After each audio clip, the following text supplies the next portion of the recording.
John 3. There was a man named Nicodemus who was a Pharisee and a Jewish leader. One night he went to Jesus and said, "Sir, we know that God has sent you to teach us. You could not work these miracles unless God were with you." Jesus replied, I tell you for certain that you must be born from above before you can see God's kingdom. Nicodemus asked, "How can a grown man ever be born a second time?" Jesus answered, I tell you for certain that before you can get into God's kingdom, you must be born not only by water, but by the Spirit. Humans give life to their children, yet only God's Spirit can change you into a child of God. Don't be surprised when I say that you must be born from above. Only God's Spirit gives new life. The Spirit is like the wind that blows wherever it wants to. You can hear the wind, but you don't know where it comes from or where it is going. "How can this be?" Nicodemus asked. Jesus replied, How can you be a teacher of Israel and not know these things? I tell you for certain that we know what we are talking about because we have seen it ourselves. But none of you will accept what we say. If you don't believe when I talk to you about things on earth, how can you possibly believe if I talk to you about things in heaven?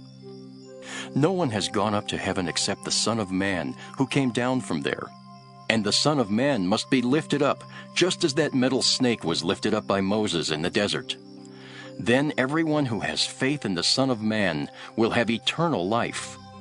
God loved the people of this world so much that He gave His only Son, so that everyone who has faith in Him will have eternal life and never die. God did not send His Son into the world to condemn its people. He sent Him to save them. No one who has faith in God's Son will be condemned. But everyone who does not have faith in Him has already been condemned for not having faith in God's only Son.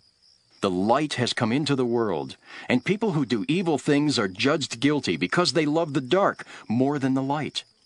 People who do evil hate the light and won't come to the light because it clearly shows what they have done. But everyone who lives by the truth will come to the light, because they want others to know that God is really the one doing what they do. Later, Jesus and His disciples went to Judea, where He stayed with them for a while and was baptizing people. John had not yet been put in jail. He was at Enon near Salem, where there was a lot of water, and people were coming there for John to baptize them. John's followers got into an argument with a Jewish man about a ceremony of washing. They went to John and said, "Rabbi, you spoke about a man when you were with him east of the Jordan.